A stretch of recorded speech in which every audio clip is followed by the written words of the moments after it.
لیلۃ القدر، انا انزلناہ فی لیلۃ القدر وما ادراک ما لیلۃ القدر لیلۃ القدر خیر من الف شہر تنزل الملائکۃ فیہا باذن ربہم من کل امر سلام ہی حتی مطلع الفجر۔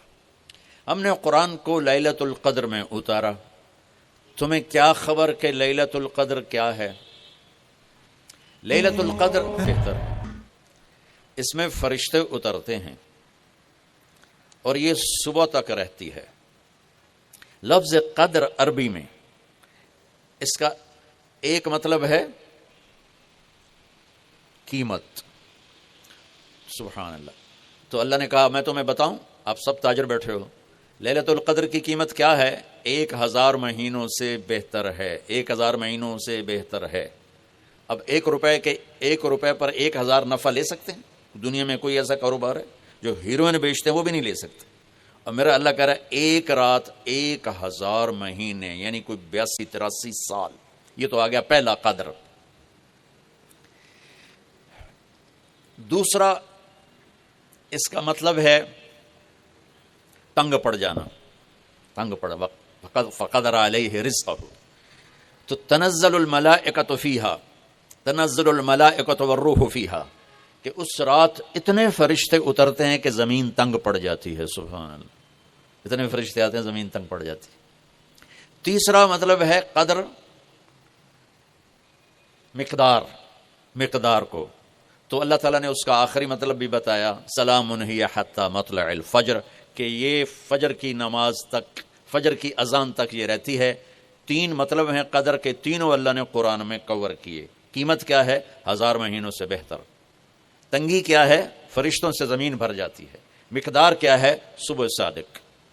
لیلۃ القدر 27 کی نہیں ہوتی، 21، 23، 25، 27، 29۔ اب یہ 5 راتیں جاگنے چھٹ، اب لوگ تو ویسے رات کے بادشاہ ہو، جاگ لو۔ تو لیلۃ القدر مسجد میں نہ گزارو، گھر میں گزارو۔ یہ مسجدوں میں اشتہار لگ جاتے ہیں، فلاں کے ساتھ شب قدر گزاریں، فلاں حضرت کے ساتھ شب قدر گزاریں، پھر ادھر کوئی صلاۃ تسبیح پڑھ رہا ہے باجماعت، عورتیں صلاۃ تسبیح کی جماعت کرا رہی ہیں، اور پتہ نہیں اور کتنی عجیب و غریب قسم کی عبادات شروع ہو جاتی۔ یہ نفلی عبادت ہے، میرے نبی گھر میں پڑھتے تھے۔ آپ نے اشراق کے سوا ہر نفل گھر پڑھا، ہر سنت گھر میں پڑھی۔ تو آپ لیلۃ القدر کو یہ مستورات بھی آپ بھی اکٹھے ہو کے نہیں منانا، الگ الگ مصلی بچھا کر اپنے اللہ سے رونا دھونا کرو، اپنے اللہ کو منانا کرو، میں بھی کروں، آپ بھی کریں۔ نوافل کی، جیسے ابھی شب برات گزری تو اشتہار تھے، میں جا رہا تھا ادھر غلام آباد میں، ایک جنازہ ہو گیا تھا، تو اشتہار فلاں حضرت کے ساتھ شب برات گزاریں، فلاں مسجد میں شب برات گزاریں، فلاں جگہ شب برات گزاریں۔ بھائی وہ گھر میں منانے کی ہے، مسجد میں نہیں۔ میرے نبی نے نفلوں کو تنہائی میں ادا کیا، فرض کو مجمع میں ادا کیا۔ لیلۃ القدر میں جاگنا نفل ہے، اور پھر جب کٹھے ہو جائیں گے لوگ اور عورتیں تو پھر ساتھ غیبت بھی چلے گی، اور ایک غیبت کا بول ساری رات کو اڑا کے رکھ دے گا۔ مردوں یا عورت کٹھے ہو جائیں غیبت سے تو بچتے نہیں، نہ ہی رک سکتے ہیں۔ سندھ سے ہم بائی روڈ آ رہے تھے، کراچی سے بائی روڈ جماعت تھی، تو وہ راستے میں بڑی غیبت کریں، نوجوان تھے سارے نئے نئے، میں چپ کر کے سنتا رہا۔ جب کوئی 2 دن گزر گئے نا تو ہمارے پاس بڑی وین تھی، میں نے کہا بچوں ایک نصیحت کرتا ہوں کہ غیبت نہ کیا کرو، مذاق کرو، ہنسا کرو، کھیڑا کرو، غیبت نہ کرو۔ تھوڑی سی میں نے اس پہ بات کی تو بڑے متاثر ہوئے، کہا جی ٹھیک ہے انشاءاللہ آئندہ بالکل نہیں کریں۔ کوئی آدھا گھنٹہ گاڑی میں سناٹا رہا، آدھے گھنٹے کے بعد ایک بولے مولانا یہ غیبت نہ کریے تو پھر گلاں کی کریے۔ یہ میرا کلچر ہے، لہٰذا عورتیں عبادت کے لیے بھی اکٹھی ہوں گی تو غیبت شروع ہوگی، مرد مسجد میں اکٹھے ہوں گے وقت ضائع ہوگا، غیبت شروع ہوگی۔ میرے بھائی بہنوں، ہر نفل کو گھر میں گزار، اپنے گھر کو بابرکت بناؤ، اپنے گھروں میں نفل پڑھو، تلاوت کرو، ذکر کرو۔ صرف اشراق کے نفل میرے نبی مسجد میں پڑھتے تھے 2 رکعت، باقی ہر نفل آپ نے مسجد میں ادا کی۔ تو یہ چند چیزیں رمضان کے متعلق میں نے عرض کی ہیں۔ اب ایک بڑی اہم بات میں آپ کے سامنے عرض کرنا چاہتا ہوں، رمضان کی دولت کس سے ملے گی؟ رمضان کی برکات کس سے ملیں گی اور کون محروم ہو جائے گا؟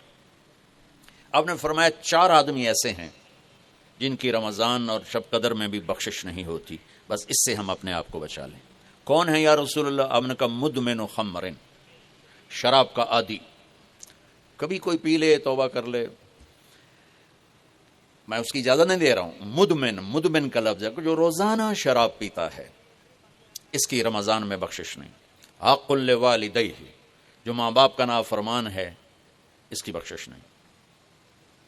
قاطع الرحم، رشتہ داروں سے لڑنے والا، اس کی بخشش نہیں۔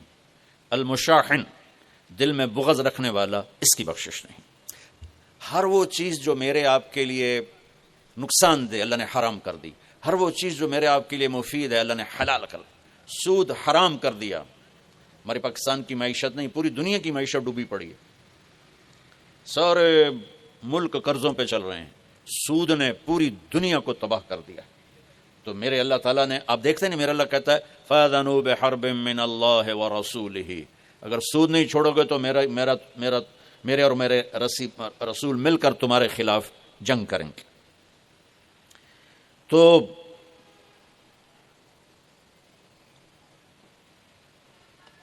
ہر وہ چیز جو مضر ہے اللہ اس سے بند، چونکہ سود چند ہاتھوں میں دولت کٹھی کر دیتا ہے اور غریبوں کے چولہے ٹھنڈے ہو جاتے ہیں، یہ اللہ کو ناپسند۔ جو بھی بھائی پھنسے ہوئے ہیں نکلنے کی نیت کریں اور کوشش کریں، انشاءاللہ چین کی نیند سوئیں گے، چین سے اٹھیں گے۔ ایک عبد الرحمن بن عوف کے 4 اصول بتا دیتے ہوں، سب تاجر بیٹھے ہو، اور وہ صحابہ میں سب سے مالدار ہستی تھے۔ انہوں نے ایک دن فرمایا میں نے زندگی بھر نہ ادھار خریدا نہ ادھار بیچا، اگرچہ یہ آپ کو آج کے ماحول میں بڑی عجیب بات لگے گی چونکہ ہمارے سارے بازار ادھار پہ چلے گئے ہیں۔ انہوں نے نہ کبھی ادھار خریدا نہ ادھار بیچا،